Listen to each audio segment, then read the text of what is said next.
Yes, weekend hii tumeshuhudia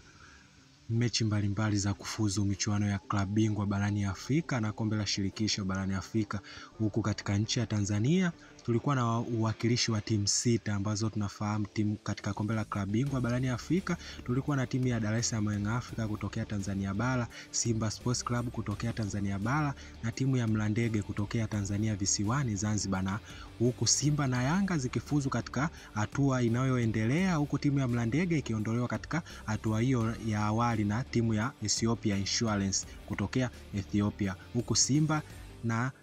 Yanga zikifuzu katika hatua inayofuata, na Simba ataenda kukutana na timu ya Nsingizini Hotspurs kutokea pale Eswatini ama zamani Swaziland kwa King Mswati, huku timu ya Dar es Salaam Young Africa ikienda kucheza na timu ya Silver Strikers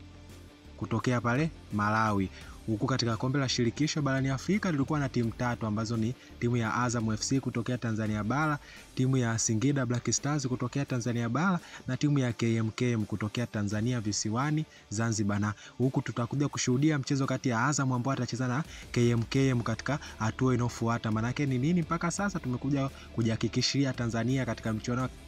kombe la shirikisho barani Afrika mwakani tutakuwa na timu moja, aidha Azam au KMKM, huku Singida Black Stars akienda kucheza na timu ya Flambeau Center kutokea pale Burundi, na inafahamika kwamba Singida Big Stars mechi yake ya kwanza alicheza pale Rwanda, lakini safari hii ataenda Burundi katika kutafuta